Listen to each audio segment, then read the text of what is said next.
Hey, I'm Grumps. I'm not so Grump. And we're the GameGrumps.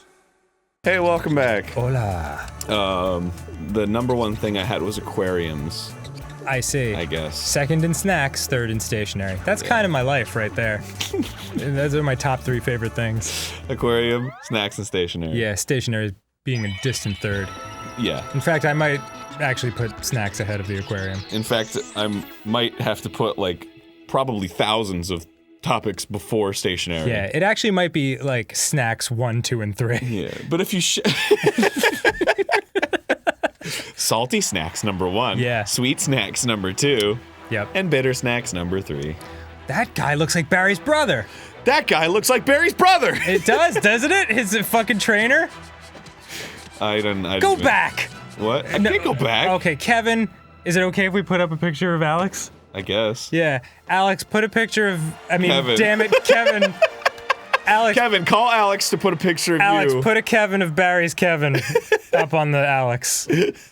No, put a picture of Alex Kramer up next to that trainer. Wasn't good enough. Yeah.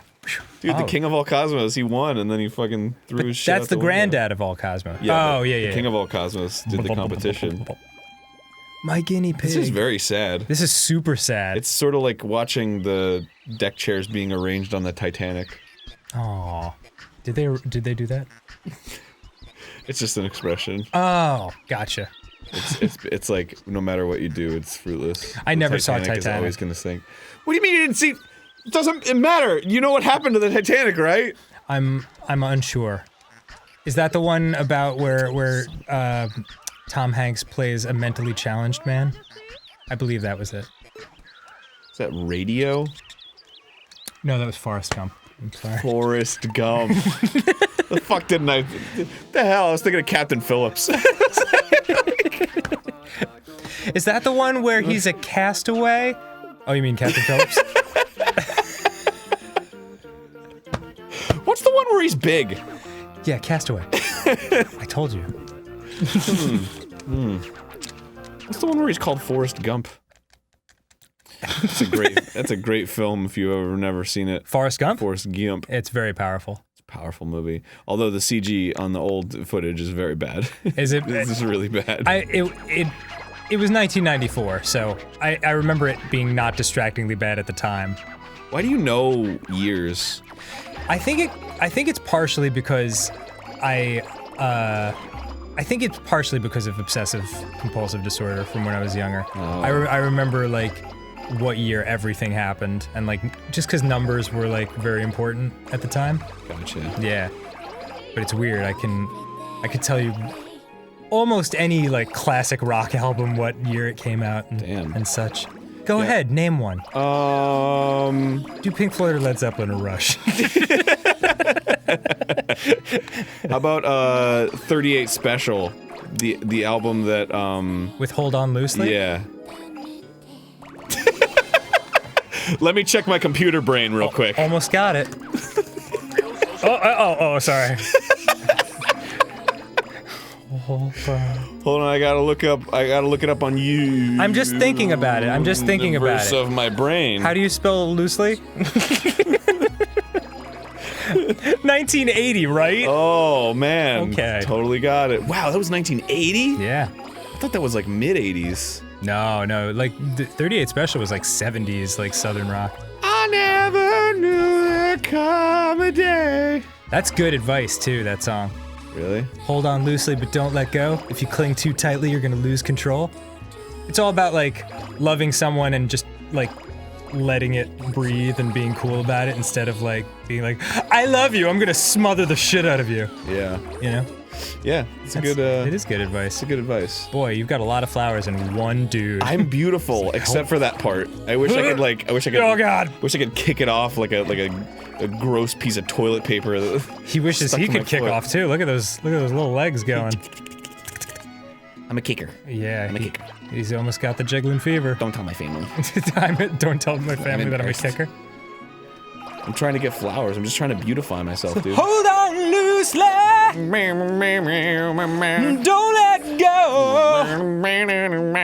If you cling too tightly, you're gonna lose. You're gonna lose control. Fucking love that song. What's the other one they did? Caught up in you. Oh yeah. So caught up in you, little girl. Oh yeah. So caught up in you, little girl. Yeah. Fuck. You're the one who's something to be.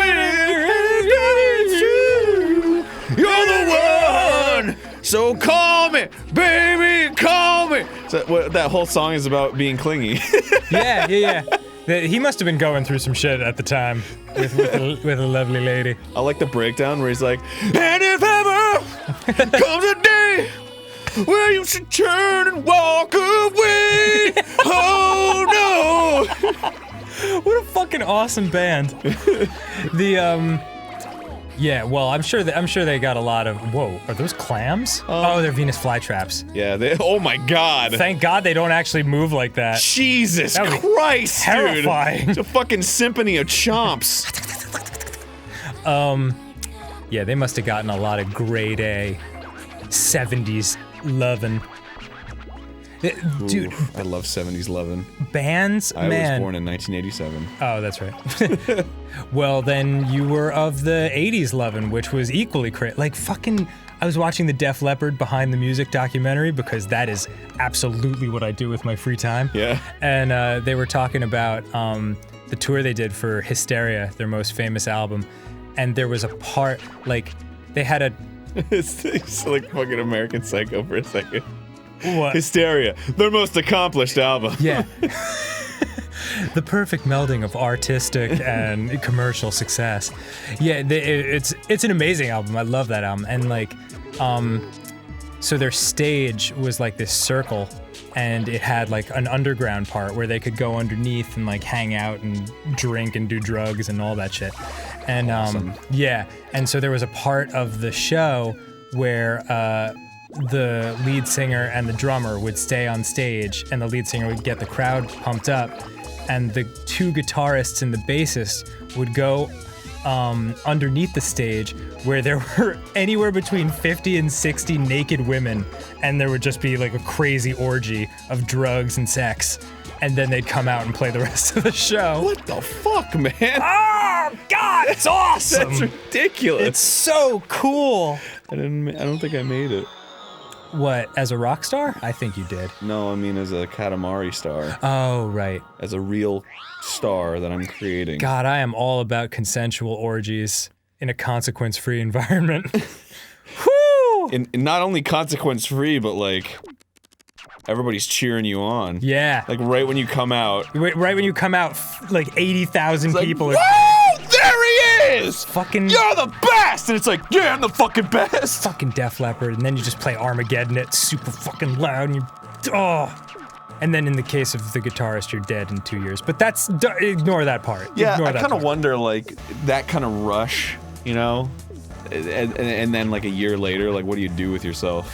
There is something to be said for that. I don't know. Like, oh, I thought that said Poopy Planet. Because Your dream come true. Because it's like people who are addicted to cocaine, right? They have a lower tolerance for dopamine. Like That's true. I feel like if you keep doing shit like that, It's hard to know. Like, I remember an interview where the guy from Rat was like, that's R-A-T-T, Ratata. my favorite band. Yeah, should be. What did they do? Round and round. Round and round. What goes around comes around. Never mind. They had big hair. yeah, I I'll don't play it for you. It was a big hit. But he was saying that. He was like, you know, I had threesomes every day, and then, you know, 3 wasn't enough, so I had to get 4 women in bed. And like, then you start like having trouble making emotional connections with one person, you know? Oh yeah. So like, it's interesting. Like sometimes like getting what you want or going in excess is not always commensurate with how happy you are, and I don't know. It just seems like a lot of times when these guys are on top of the world, they're miserable, and then like 10 years later when they have kids and like they're all mellow, they're like, you know what? Now I'm happy. And now I can appreciate like the craziness more now that I'm not living it, you know? Oh yeah. It's weird. Like, sometimes I go back and play the shows and do the crazy orgies, and now I like it. Yeah, well, that's how it should be. You should just be in a monogamous relationship and sprinkle in an orgy every now and then. Yeah, totally. Right. Agreed. Round Relationship and round. advice from the GameGrumps. Yeah. Next time on Terrible Relationship Advice, Grumps. We'll tell you more about how you should go about destroying everything that you've ever created for years and years. What do you mean? With the person that you love. Oh, right. Sure. Yeah, whatever. Or just up front be like, hey, like 5 years down the road, I'm totally gonna want a crazy rockstar orgy. You in? That's an interesting thing. It's like, what if you establish the orgy, the future orgies up top at the beginning of the relationship? Is that cool? I guess it's totally dependent on the person. And how down with orgies they are. I don't know, because shit changes so much over the course of like That's true. a couple years. So like you could be like, oh, we established that up top, and it's like, yeah, well, things are different. Yeah. Like, Yeah. How do you know if you'll want to be in an orgy in 5 years? Yeah. I mean, you will. Next time on GameGrumps. but let's just talk, objective standpoint. You will. Yeah, pretty much. Great.